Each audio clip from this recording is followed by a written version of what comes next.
thought it would be appropriate to just go off agenda for just about 5 minutes and introduce one of our other key platform council members, one that is near and dear to many of our hearts. It's one of the anchor Canada-U.S. programs, not only here in Ohio, but in the United States and frankly in the bilateral relationship dating back to 1976, which is the Canada-United States Law Institute, a joint partnership between Case Western Reserve University School of Law and the University of Western Ontario Faculty of Law.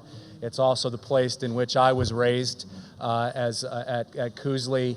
It has been supported for more than a decade and change. I don't want to date you here, Steve, by Steve Petras, who has been a member of the advisory board, executive committee member, and now really running the organization on behalf of the private sector interests involved at Cooley. Steve is a long-standing partner at Baker Hostetler, one of the great firms here in Ohio, and I'll turn it over to you, Steve, to just say a few words about what's going on at Cooley, and thank you for coming down today as well. Right, thank you, Dan. Okay, this will only take about an hour and a half to explain Cooley. The Canada-U.S. Law Institute is, first of all, it's a law institute. It started in 1976 as a joint venture operation, I guess you would call it, between the law faculty of Western Ontario and the Case Western Reserve University School of Law. Now, its purpose is to look at U.S. and Canadian issues. And of course, it's to look at basically at the legal aspects of those issues. So over the years, we've looked at things like how do both countries handle environmental law and environmental enforcement?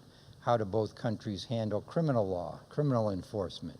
How do both countries handle trade issues? In fact, we just had our 40th anniversary conference in April, where the topic was international trade and how do the two countries do that. And normally what we do is we have a panel and a study that presents the Canadian side, the Canadian version, and we have a panelist or a panel or a professor or a researcher or a practitioner or a government official explain the U.S. side, and then we do a comparison.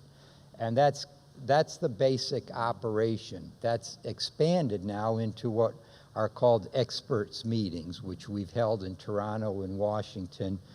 Last year we held an experts meeting on infrastructure projects. How do Canada and the United States deal with infrastructure projects? And in this particular conference, cross-border infrastructure projects. So our next conference is going to be March 30th and 31st in Cleveland at Case Western Reserve University Law School.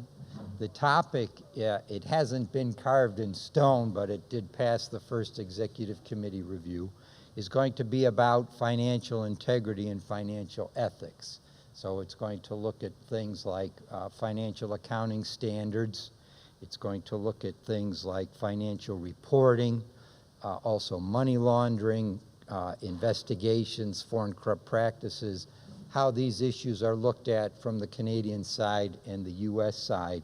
It's also going to look at, interestingly enough, one of the ideas for a topic, we'll be looking at these two issues from an American Indian standpoint and a Canadian First Nations standpoint.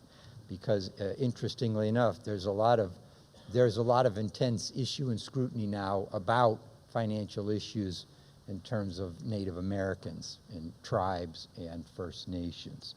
So we're very proud to be involved with this summit. All of us know Dan. Dan, of course, used to be the predecessor of the position I'm in. I'm what's called the U.S.